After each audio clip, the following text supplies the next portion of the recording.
C'est vrai qu'on parle énormément du fait que voilà, la France, on a un très très gros vivier et qu'en fait, on pourrait faire 4, 5 équipes de France et que même la cinquième, elle serait quand même performante. Et que même cette cinquième équipe de France, en Coupe du Monde ou autre compétition, elle pourrait même faire un petit résultat.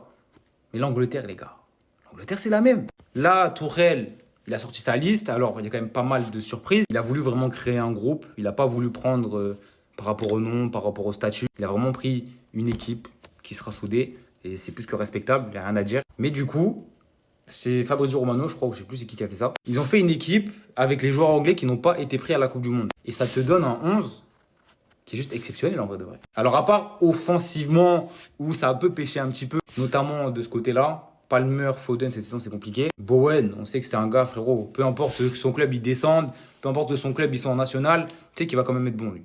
Il fera ses performances, il fera ses stats, il n'y a pas de souci. Milieu de terrain, alors là, ça c'est un milieu de terrain de Coupe du Monde. Hein.